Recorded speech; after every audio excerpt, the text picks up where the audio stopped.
इतना उस मंत्र का जप किया गया और फिर आप उस मंत्र को लेकर उसका जप करेंगे, कीर्तन करेंगे, संकीर्तन करेंगे, भजन करेंगे, तब वो प्रभाव पड़ेगा।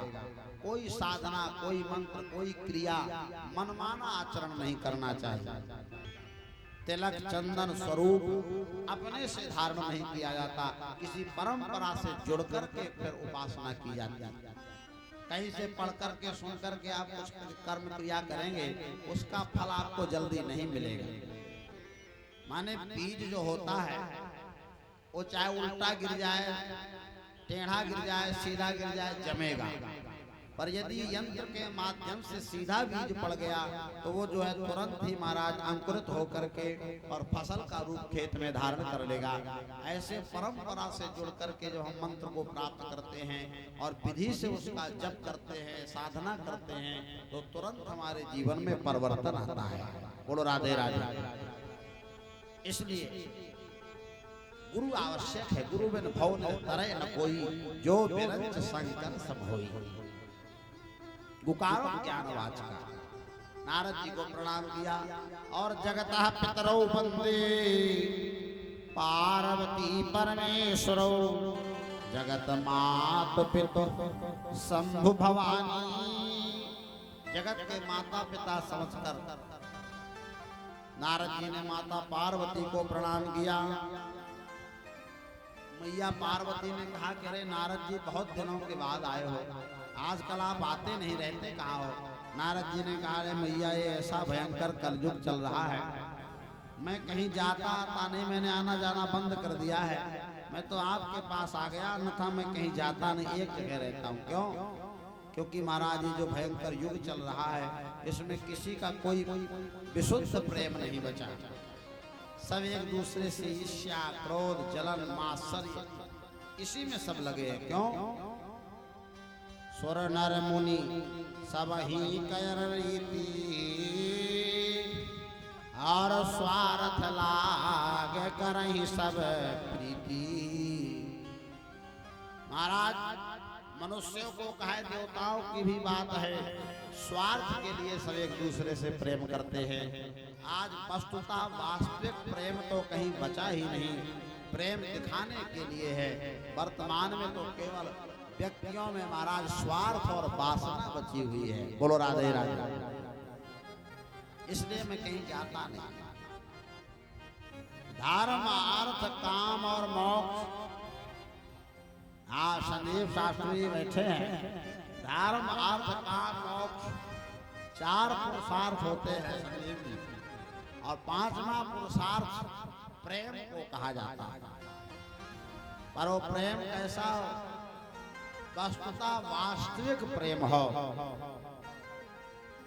जैसा कि राधा कृष्ण का प्रेम था, गौरी शंकर का प्रेम था, गोपियों का श्री कृष्ण के प्रति जो प्रेम था, जिसमें कुछ चाहिए नहीं, हमारे प्यारे प्रियतम खुश रहें, आनंदित रहें, प्रसन्न रहें, हमको उनसे कुछ नहीं चाहिए, वो हमको मिले ना मिले वो प्रसन्न रहे। ये प्रेम की वस्तुता परिभाषा होती है। बोलो राधे राधे। पर आज का प्रेम तो महाराज केवल स्वार्थ और वासना का प्रेम है। माता पार्वती ने कहा सो तो ठीक है, पर नारद जी ने कहा कि पिता पुत्र में, भाई बहन में, पति पत्नी में भी वर्तमान के समय में प्रेम नहीं है, केवल स्वार्थ है। माता पार्वती ने कहा अरे नारद जी आप हमको इतना सब क्यों सुना रहे हो? हमारा और भोलेनाथ का तो जो प्रेम है वो वस्तुतः बहुत विशुद्ध है। हमारा आपस में किसी प्रकार का कोई छल, ईर्ष्या, द्वेष नहीं है। अपने हृदय का मंत्र, अपना गुरु मंत्र ही निहाल जी। माता पार्वती से नारद जी के माता पार्वती नारद जी से कह रही है कि अपना गुरु मंत्र, अपना इष्ट मंत्र भी वो बता देते हैं। किसी भी प्रकार का कोई छल नहीं है। समय पाकर के नारद जी ने कहा, बहुत ध्यान से सुने, राधे राधे, बात नहीं करना, ध्यान से बोले। जब सब कुछ बता दिया है तो यह भी तो बताया होगा भोलेनाथ के गले में जो मुंडों की माला है, जो मुंड माला है, वो मुंड किसके हैं ये बताया कि नहीं? इतना सुनकर तो माता पार्वती सोच विचार में पड़ गई। अरे सब कुछ बताया पर ये कभी बताया नहीं, ऐसा कोई समय ही नहीं आया। नारद जी ने कहा तो क्या प्रेम करते, खाक प्रेम करते, प्रेम करते तो बता ही देते, और इसीलिए तो मैं माता कहीं आता नहीं। ऐसा कहकर नारद जी माने लीला के विस्तार के देवता हैं, चल पड़े। बाहर जाकर के शिव जी को प्रणाम किया, भोलेनाथ अंदर माता आपको बुला रही है। भोले बाबा ने कहा कि रे नारद बाबा, जब तुम घर के अंदर से आए हो तो जरूर माता बुला रही हो। भोले बाबा चल पड़े, जल्दी जाओ कहीं ज्यादा बात ना बिगड़ जाए। नारद जी निकल कर आए, बोलो राधे राधे। और ध्यान दीजिए, 4 हठ संसार में बहुत बड़े होते हैं। एक तो बच्चों का हठ, बाल हठ। बच्चा यदि कोई हठ कर जाए तो महाराज कोई कितना समझा ले, बाल हठ दूर नहीं होता। दूसरा योगी हठ, कोई योगी हठ करे तो योगियों का हठ भी जल्दी महाराज कोई टालने वाला नहीं। और एक त्रिया हठ, माताओं का हठ महाराज यदि हो जाए उसको टालना कठिन है। और राज हठ, 4 हठ बहुत कठिन होते हैं। इसलिए प्राचीन भारत में जब कोई मकान बनाया जाता था तो उसमें एक कमरा महाराज अलग से बनता था और उसके दरवाजे में लिखा रहता था कोप भवन। बोलो राधे राधे। क्या लिखा रहता था संदीप जी? दरवाजे में कोप भवन। यदि कोई बात बिगड़ जाए आपस में तो महाराज माताएं कोप भवन में चली जाती।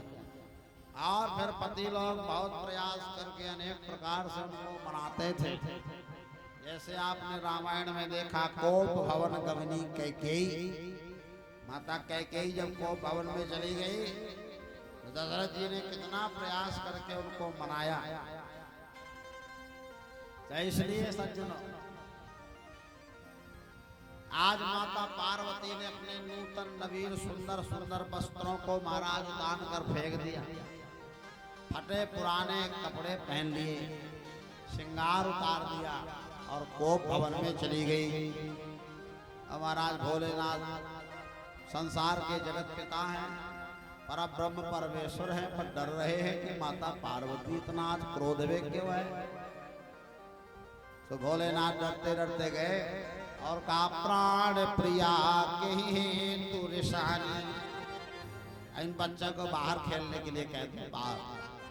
बोले ये प्राण प्रिया किस कारण से जो है इतनी दुखी है, अपने इस क्रोध का कारण बताओ। माता पार्वती ने कहा, बात मत करो, बात मत करो। मैं तो सोचती थी मेरे पति भोले भाले हैं, अवगणनाथ है, आशु तुष्यत शीघ्र प्रसन्ना इति आशुतोषा। जो बहुत जल्दी खुश हो जाए, प्रसन्न हो जाए, उसको आशुतोष कहते हैं। पर वो तो संत नारद ने मेरी आंखें खोल दी, अंदर से भी काले बाहर से भी काले। बोलो राधे राधे। भोलेनाथ ने कहा कि अरे देवी, ऐसा क्यों कह रही हो? मैंने तुम्हारे साथ भला कौन सा कपट छल छद्म किया है? तुम्हें अपने दिल की समस्त बातों को हरदम बताया है मैंने। यहाँ तक कि अपना गुरु मंत्र, अपने इष्ट का मंत्र तक बता दिया है। भोलेनाथ के इष्ट देव जानते कौन है? बंदहु बाल रूप श्री राम, बंदहु बाल रूप श्री राम, बंदहु बाल रूप सोई राम। सब वेद सुलभ जपत जिस नामो, सब विद सुनत जपत जिस नामो। बंदहु बाल रूप श्री राम, बंदहु बाल रूप सोई राम। कर प्रणाम